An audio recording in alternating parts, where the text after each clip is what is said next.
Tal vez hayan visto en redes sociales un encabezado que decía que justo antes de irse, Peña Nieto pidió un préstamo de 10,000 millones de dólares. En realidad, eso no pasó. Lo que pasó fue que la administración de Peña registró una actualización de los bonos de los Estados Unidos mexicanos ante la Comisión de Bolsa y Valores de los Estados Unidos. Es decir, actualizaron los documentos financieros que son emitidos y respaldados por nuestro gobierno. Y en su momento, este movimiento fue interpretado por una emisión de deuda. Y según Hacienda, esta actualización la hicieron por regulaciones de la misma Comisión de Bolsa y Valores de Estados Unidos. Y en realidad, esto no significa que hayan solicitado un préstamo o emitido una nueva deuda. Lo que hicieron más bien fue emitir un anuncio para que en el futuro el país pueda hacer uso de esos recursos. Ahora bien, aunque todo este tema haya sido una gran confusión, no debemos dejar pasar la oportunidad para revisar cómo va la deuda y cuáles son las finanzas del país que va a entregar Peña Nieto. Pero primero, ¿por qué los gobiernos piden prestado? ¿Y para qué sirve esta deuda? Te lo explico de una forma muy simplificada. Los países para funcionar necesitan dinero, el cual recaban a través de los impuestos. Y con este dinero pagan todas las funciones del Estado, es decir, los programas sociales, los sueldos de los funcionarios, mantenimiento de los edificios, oficinas de gobierno, entre otros.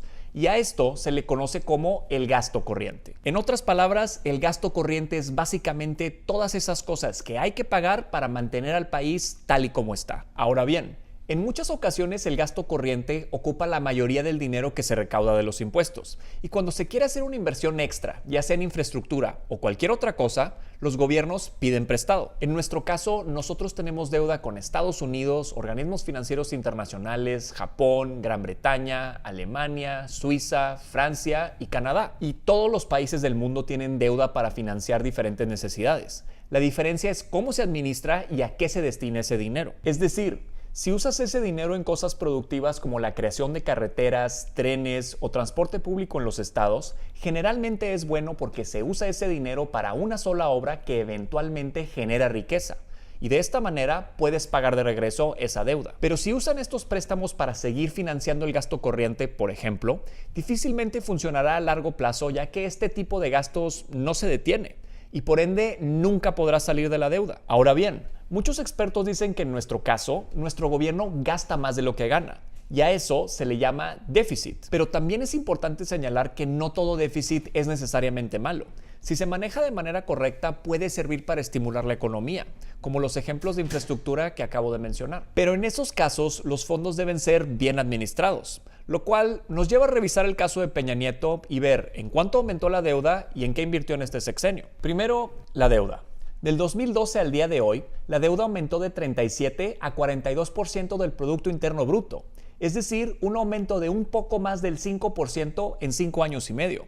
Y tal vez en porcentaje no suene como tanto dinero, pero si lo vemos en números, estamos hablando de que la deuda subió más de 4 billones de pesos en esos 5 años y medio. Es decir, que el monto actual de la deuda es de 9.9 billones de pesos. E incluso en el 2016 subió tanto que puso en riesgo la inversión del país y motivó llamadas de atención del Fondo Monetario Internacional. Y esto equivale a que cada uno de nosotros tiene una deuda por pagar de casi 80,000 pesos. Ahora, después de ver que Peña Nieto elevó la deuda a niveles históricos, ¿en qué se gastó el dinero? Si vemos la inversión pública como porcentaje del PIB, esta siempre fue baja durante todo su sexenio. Y si nos vamos a puntos específicos como educación, salud e infraestructura, podemos ver que educación e infraestructura aumentaron los primeros años y después todas disminuyeron si se compara también la inversión como porcentaje del PIB. Además, en el mismo tema de educación, México es de los países que menos invierte en sus estudiantes.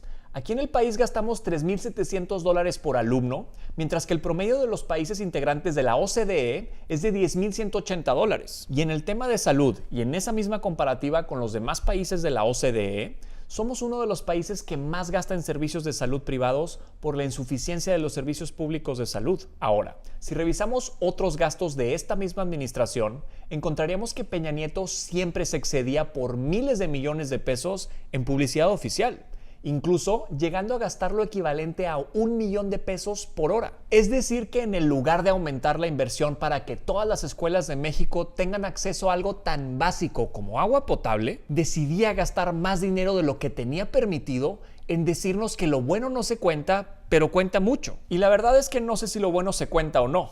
Lo que sí contamos es todo ese dinero que se gastó en favorecer su imagen personal y la de su gobierno, en lugar de mejorar la vida de millones de mexicanos que son mucho menos afortunados que él. Pero bueno, ese será su legado. Gracias por ver este video. No olvides suscribirte a nuestro canal y darnos like en Facebook si no lo has hecho todavía. Y cuéntame en los comentarios, ¿te preocupa el tamaño de la deuda externa? La verdad es que esta clase de temas son muy difíciles de comentar y transmitir porque son cantidades tan gigantescas de dinero que se vuelven abstractas e imposibles de interiorizar. Así que me interesaría mucho saber cuál es tu opinión y sentir con respecto a estos temas. Cuéntame en los comentarios. Japón, Gran Bretaña, Alemania, Suiza. Suiza, Francia y Grecia.